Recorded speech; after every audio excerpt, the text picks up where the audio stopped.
Hello dear student, आज हम लेके आए आपके लिए आप 100% मार्क कैसे गेन कर सकते हो। बेटा आप जब 90, 95 ला सकते हो तो 100 भी ला सकते हो। बस आपको कुछ ऐसे टिप्स को ध्यान में रखना होगा जिससे आपके जो मार्क्स कट जाते हैं, डिडक्ट हो जाते हैं, वो ना हो। ठीक है बेटा, तो वो क्या क्या पॉइंट्स हैं आपके, और आप मैक्सिमम मार्क्स कैसे गेन कर सकते हो, 90 से 100 कैसे पहुंच सकते हो, उसके लिए कुछ पॉइंट्स आपको रिमेंबर रखने होते हैं और उन्हीं पॉइंट्स की हम डिस्कस करने जा रहे हैं। तो first, how to score 100% in 12th physics. I will provide some important tips to achieve maximum marks. That is maximum. What is the maximum? Out of 100, out of 100, right? Then first is understand the syllabus. बेटा आपको पहले आपके syllabus को समझना होगा, because long time तक जो आपके 2-3 इयर्स जो प्रीवियस निकले हैं उनमें रेगुलर सिलेबस को सीबीएसई ने चेंज किया है। तो आपको पहले ये ध्यान होना चाहिए आपके सिलेबस में क्या क्या है, कौन कौन से टॉपिक्स डिलीट है। और सीबीएसई ने अपना सैम्पल पेपर लॉन्च कर दिया है। उस सैम्पल पेपर में किस चैप्टर से मैक्सिमम मार्क्स के क्वेश्चन पूछे गए हैं, किस चैप्टर के न्यूमेरिकल्स हैं, किसके डेरिवेशंस हैं, आपको हर एक चीज़ ध्यान रखनी होनी चाहिए आपके सिलेबस में क्या है और क्या नहीं है। बहुत सी बार ऐसा होता है आप किसी टॉपिक को पढ़ लेते हो और पता लगता है ये तो सिलेबस में था ही नहीं। सीबीएसई का क्लियर फंडा होता है कि जो उसने सिलेबस दिया है उसी को आपको फॉलो करना है और उसी से एनसीईआरटी से रिलेटेड आपके मैक्सिमम क्वेश्चंस होंगे और एनसीईआरटी में उस टॉपिक्स, उस सिलेबस को लेके आपको प्रिपेयर, आपके हर एक टॉपिक्स को कवर करना है। Then first understand the syllabus, that every time this is the first and foremost thing, because without understanding the syllabus one cannot hope to proceed further. ठीक है बेटा, इससे क्या होगा, देखो मैं एक सिंपल सा एग्जांपल आपको देता हूं। आपको कहीं की जर्नी करनी है या आपको अभी पिकनिक स्पॉट्स पे जाना है, आप विदाउट प्लानिंग जाओगे तो आपकी मनी और आपका टाइम ज़्यादा वेस्ट होगा।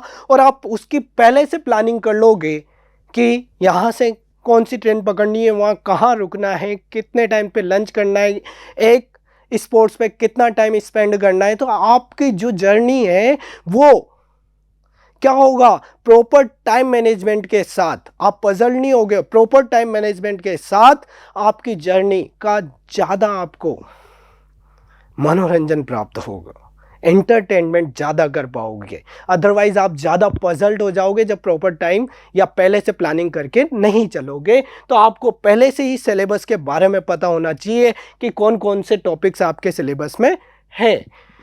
Second, a good preparation plan can be very helpful to achieve your target. आपका एक प्लान होना चाहिए आपके टारगेट को अचीव करने के लिए। Next is cover all the topics concepts. ये सबसे इंपॉर्टेंट बात है बेटा। आप लास्ट टाइम में सोचते हो अरे ये तो समझ में ही नहीं आ रहा, इसे छोड़ दो, और आपने देखा होगा जो टॉपिक आप छोड़ देते हो, लेफ्ट कर देते हो, वही एग्जाम में पूछा जाता है। तो किसी टाइप्स के टॉपिक को ना छोड़े। उसमें कुछ डाउट है तो आपके पास अभी सफिशिएंट टाइम है, आप फैकल्टी से डिस्कस कर सकते हैं कि इस टॉपिक को सर एक्सप्लेन कर दें। तो किसी टॉपिक को आपको लेफ्ट नहीं करना है। Every topics you will learn again and again and clear your doubts, right. अब आते हैं फिजिक्स सिलेबस। तो आपने देखा होगा बेटा कि आप सबसे इंपॉर्टेंट क्वेश्चन ये होता है स्टूडेंट का कि सर किस चैप्टर के मैक्सिमम मार्क्स आएंगे, किस यूनिट से आएंगे। तो मैं आपके लिए लेके आ रहा हूँ units electrostatics and current electricity. Unit number 1 और 2 जो है उनकी कंबाइंड मार्किंग आपको आपके लिए सिलेबस में एनसीईआरटी ने जो सीबीएसई बोर्ड है उसने डिसाइड किए, वो है 16 मार्क्स। अब इसमें 16 मार्क्स में जो major question, sample paper launch किया गया था बेटा, सीबीएसई ने एक सैम्पल पेपर लॉन्च कर दिया है, आरबीएसई में भी पेपर आ चुका है, उसकी मार्किंग सिस्टम अलग है। बट सीबीएसई की बात करें तो चैप्टर नंबर 1 से 5 मार्क्स का क्वेश्चन है। गॉस थ्योरम की एप्लीकेशन से आपके इंपॉर्टेंट है बेटा। फिर मैं कह रहा हूँ कि गॉस थ्योरम की एप्लीकेशन 3 एप्लीकेशन में से 99% चांस है कि एक एप्लीकेशंस आपके पूछी जाएगी। उससे रिलेटेड डेरिवेशंस आपके होगा।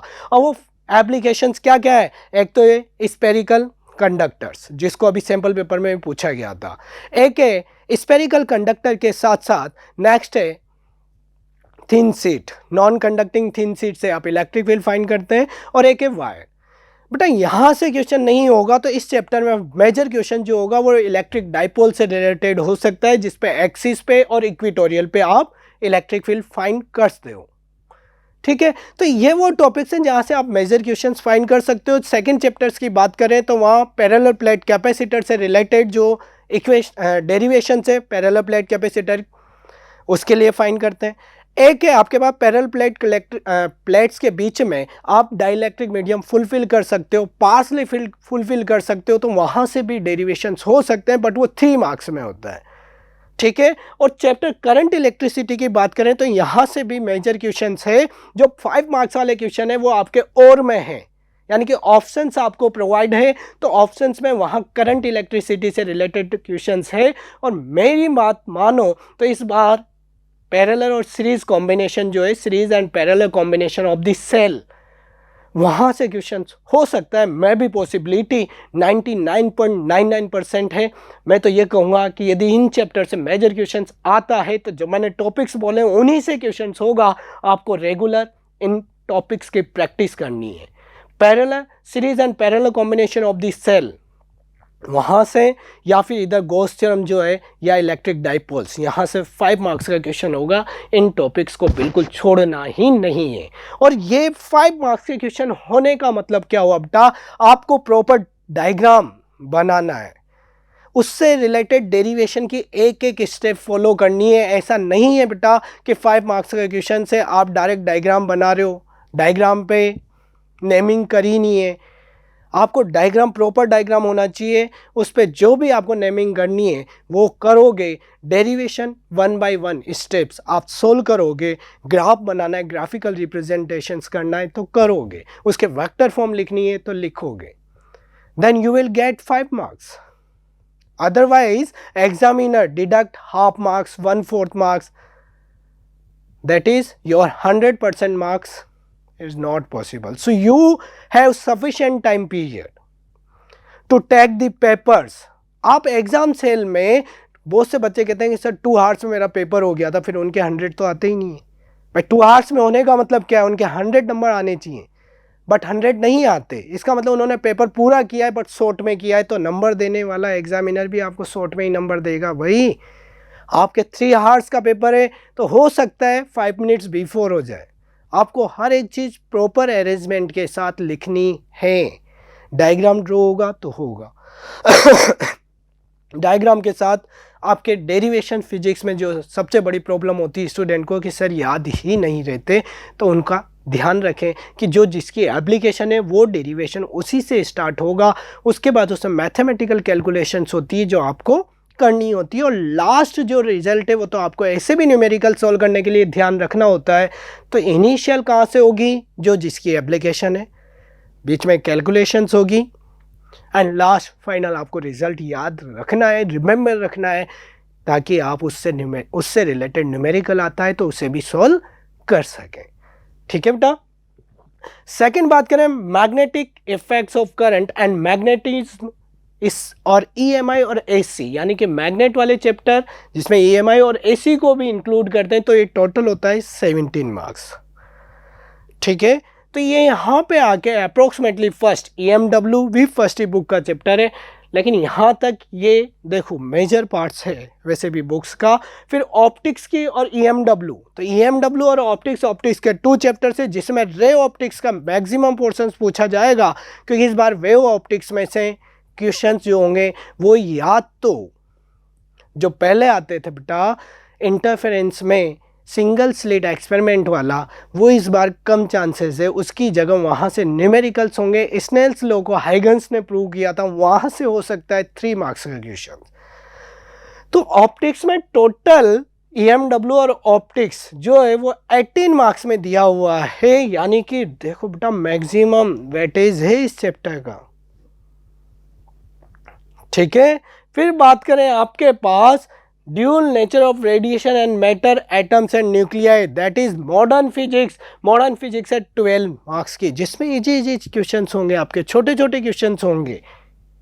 उसके बाद बात की जाए electronics device, that is semiconductor, और इस बार सेमीकंडक्टर्स में पीछे वाला पोर्शन तो रिमूव ही हो गया, केवल डायोड है, ऑप्टो इलेक्ट्रॉनिक जंक्शन डिवाइस है, जिसमें से क्वेश्चन आने के चांसेस में भी पॉसिबिलिटी या तो रेक्टिफायर आएगा, रेक्टिफायर में full wave half wave rectifier होगा, या फिर फॉरवर्ड बाइसिंग या रिवर्स बाइसिंग कैरेक्टरिस्टिक्स जो है वो होगी, या डिप्लेशन लेयर होगा। चैप्टर ज़्यादा बड़ा नहीं है, उसके कंपेयर में आपके 7 मार्क्स हैं जो थ्योरेटिकल है, बस आपको लिखने का तरीका ध्यान होना चाहिए। ऐसा नहीं कि बेटा पूरा का पूरा पैराग्राफ आपने फुलफिल कर दिया। आप प्रॉपर पैराग्राफ चेंज करें, आपका कुछ एक कॉन्सेप्ट चल रहा है, उस एक कॉन्सेप्ट को पूरे एक पैराग्राफ में लिखें। आफ्टर दैट आप जो नेक्स्ट लिख रहे हो तो उस पैराग्राफ को चेंज कर दें, जैसे ही कॉन्सेप्ट चेंज हुआ पैराग्राफ चेंज करें प्रॉपर, फिर नेक्स्ट पैराग्राफ चेंज करें। रिजल्ट जो है उनको अंडरलाइन कर दें। रिजल्ट जैसे मैथ्स कोई भी रिजल्ट फाइंड होता है किसी भी चीज़ का तो उसे अंडरलाइन कर दें, ठीक है। फिर उसी के साथ तो ये टोटल 70 मार्क्स आपके कंप्लीट होते हैं। ये इमेज मैंने आपके लिए ली। अरे एग्जाम का शेड्यूल आने से आपको पजल्ड होने की जरूरत नहीं है, रेजोनेंस आपके साथ है। आपको जहां दिक्कत आती है हम आपके साथ हैं, पीएसपीडी डिवीजन आपके साथ है, बोर्ड से रिलेटेड। आपको कोई भी परेशानी या डिस्टर्बेंस होता है या कोई डाउट्स आता है तो आप फैकल्टी से आके मिलें। मैं आगे आपकी इन प्रॉब्लम्स को सोल्व करने वाला हूं।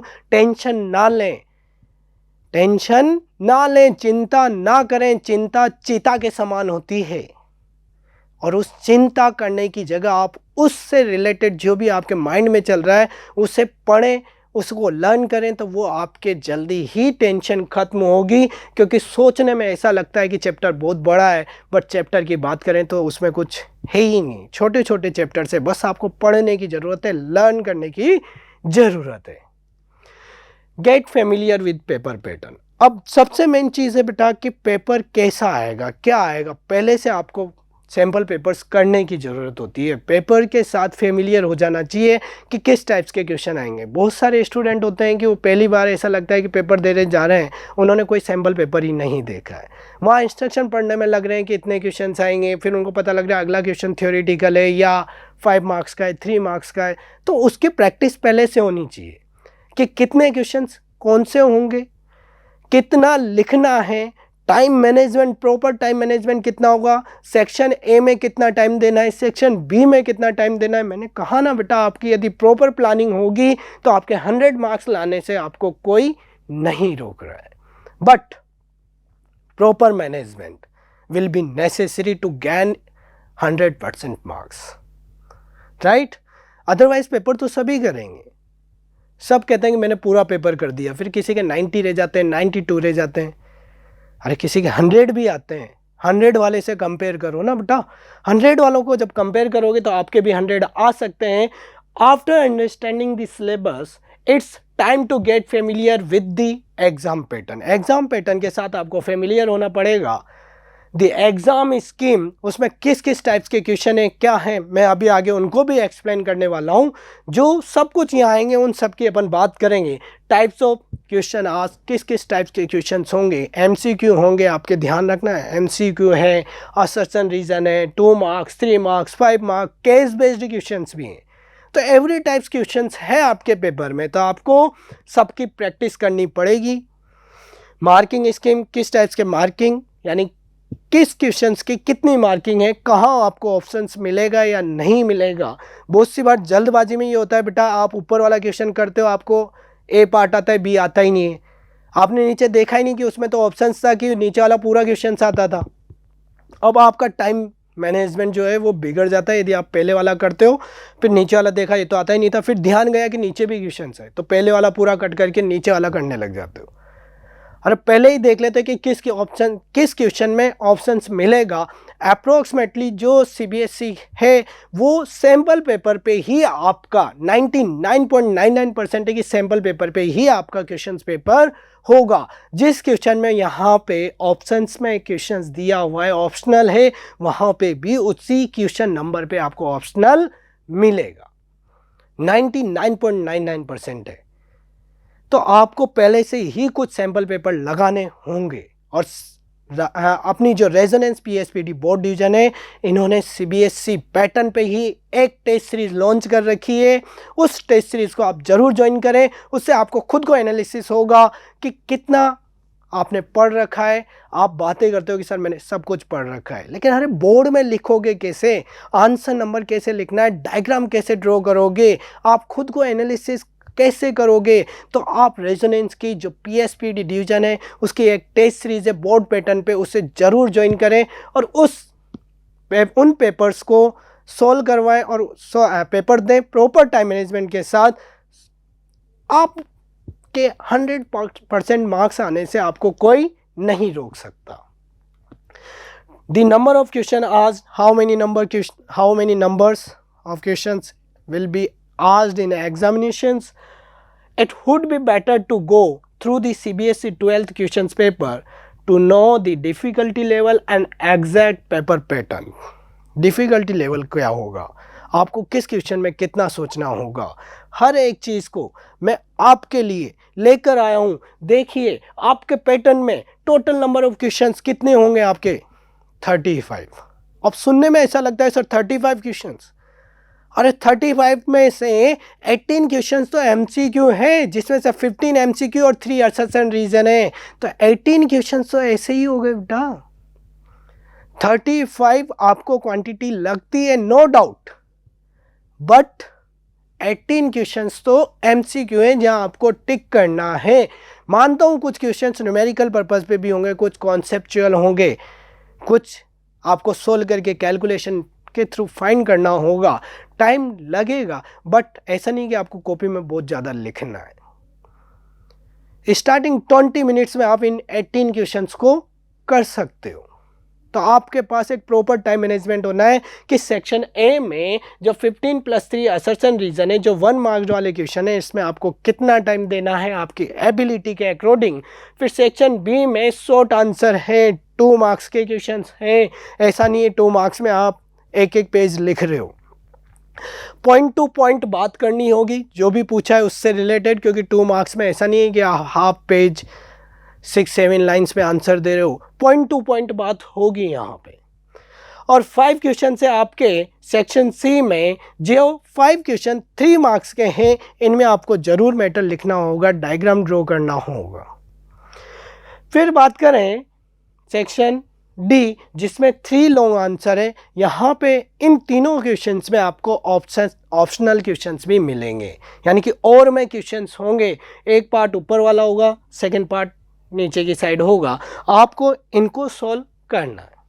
अब पहले डिसाइड कर लें कि आप कौन सा पार्ट करने वाले हो। क्या आपको ऊपर वाले पार्ट्स के दोनों क्वेश्चन आते हैं, क्योंकि वहाँ डायरेक्ट 5 मार्क्स में भी पॉसिबिलिटी डायरेक्ट कोई क्वेश्चंस नहीं होता, उसके 2 या 3 पार्ट्स होते हैं 5 मार्क्स वाले में, 2, 2, 1 या 3 + 2। तो आप पहले डिसाइड कर लें कि ऊपर वाला पार्ट्स आपको कंप्लीट आता है या नीचे वाला। ऐसा नहीं हो ऊपर का करने के बाद फिर आप उसे कट करके नीचे वाले ऑप्शन वाले क्वेश्चंस को अटेंड करना। आपको पहले से डिसाइड कर लें कि कौन सा अटेंड करना है, कौन सा आपको कंप्लीट आता है, ठीक है। यहाँ तक ये भी डिसाइड करें, मान लो ऊपर वाले में पहला ही पार्ट आता है, नीचे वाले में भी पहला ही पार्ट, एक पार्ट ही आता है, तो फिर मार्क्स पे जाओ भाई। एक तो 1 मार्क्स वाला आता हो और एक 3 मार्क्स का आता हो, तो आप किसको अटेंड करने की कोशिश करेंगे? 3 मार्क्स वाले को, ठीक है। ये आपकी प्रॉपर मैनेजमेंट होना जरूरी है, आपका माइंड सेट होना जरूरी है। नेक्स्ट बात करें, यहाँ पे सबसे इंपॉर्टेंट है सेक्शन सी। सेक्शन सी में 2 केस बेस्ड क्वेश्चंस होंगे और एक केस बेस्ड में 4 क्वेश्चंस, यानी कि 3 क्वेश्चंस है, बट जो थर्ड वाला क्वेश्चन है उसमें आपको ऑप्शनल मिलेगा और के साथ दिया हुआ है। और ईच केस बेस्ड जो है वो 4 मार्क्स का क्वेश्चन, 4 मार्क्स का केस बेस्ड होगा, यानी कि ऑप्शनल है उसमें।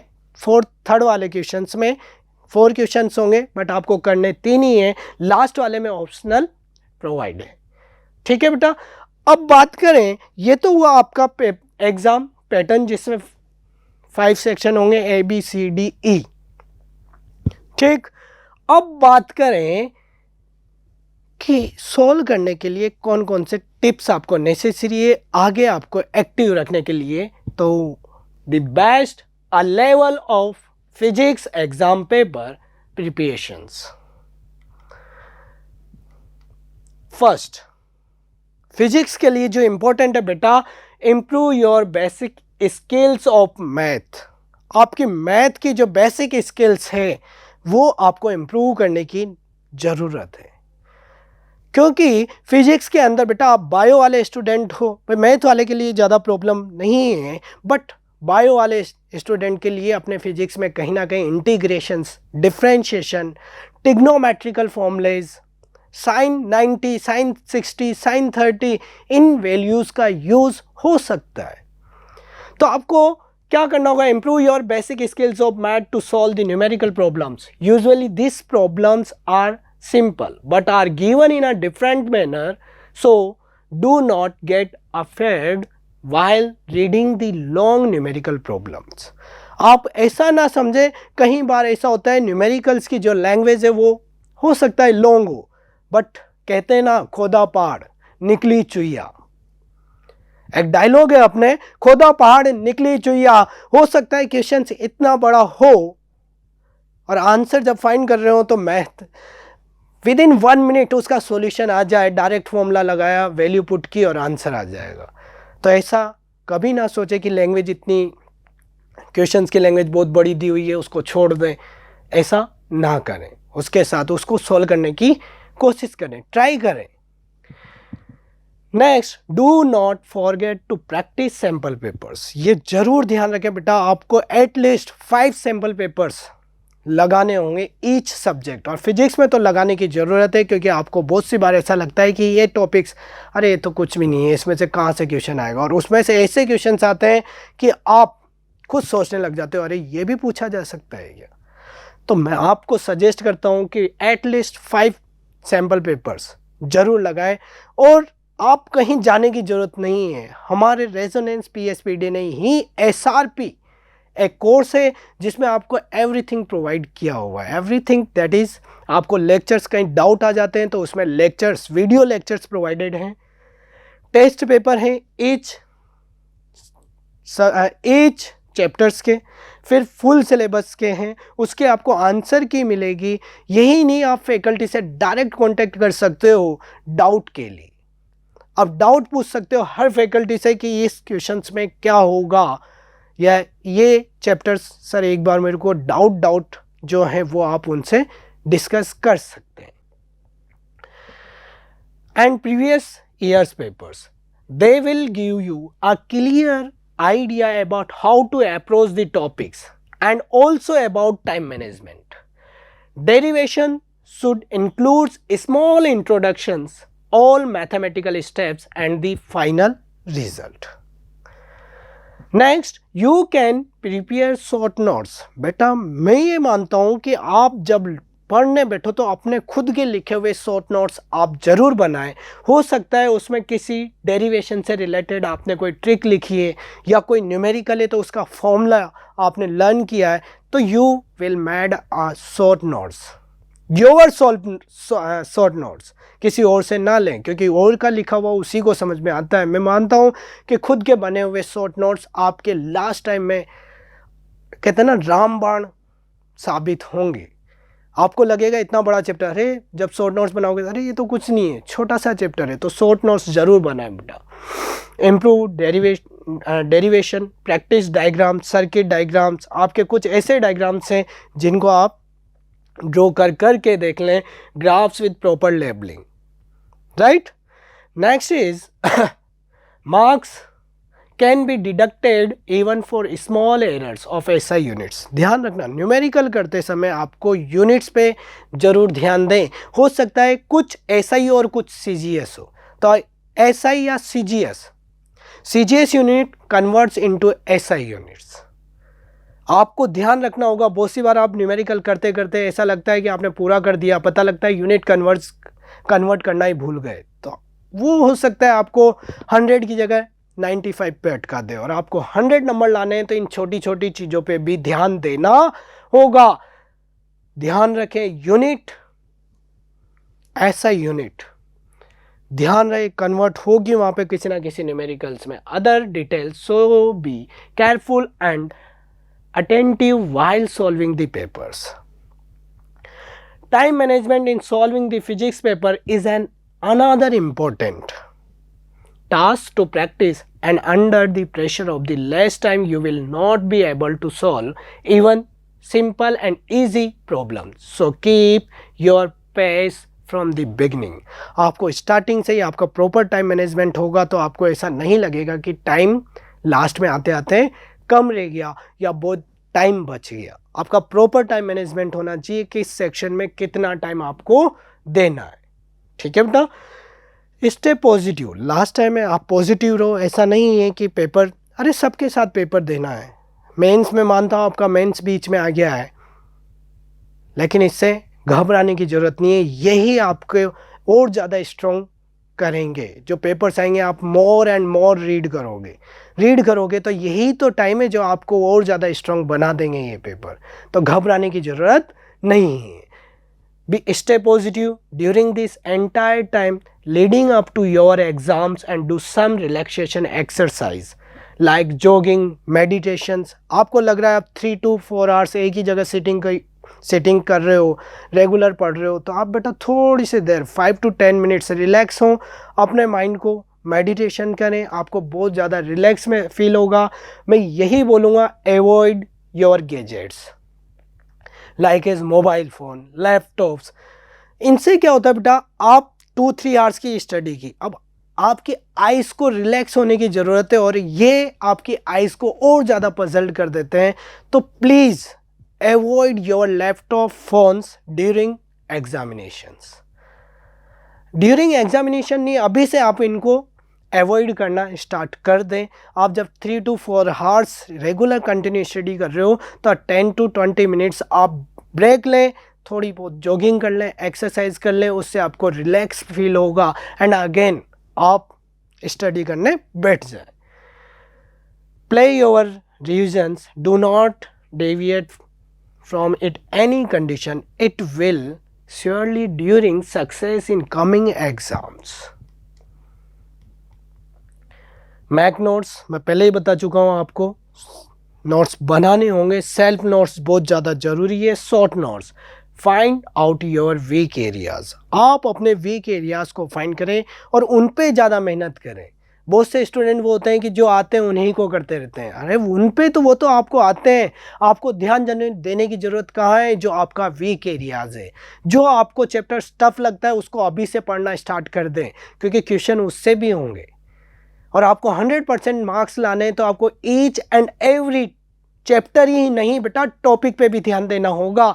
उससे रिलेटेड आपको न्यूमेरिकल्स में डाउट है या आपको लगता है कि इसके न्यूमेरिकल टफ होंगे तो अभी से करना स्टार्ट कर दें। अभी आपके पास प्रॉपर टाइम है और आप न्यूमेरिकल करने बैठोगे सही ढंग से चैप्टर्स को पढ़ के तो ऐसा लगेगा अरे इसमें तो कुछ था ही नहीं, मैं ऐसे ही घबरा रहा था।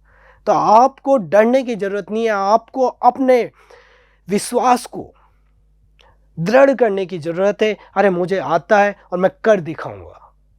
मैं कह रहा हूँ ना बेटा, 100 मार्क्स आप ला सकते हो और ला कर रहोगे। रेगुलर स्टडी करते रहें। कोई डाउट आए तो रेजोनेंस आपके साथ है, फिजिक्स में आते हैं तो मैं आपके साथ हूँ।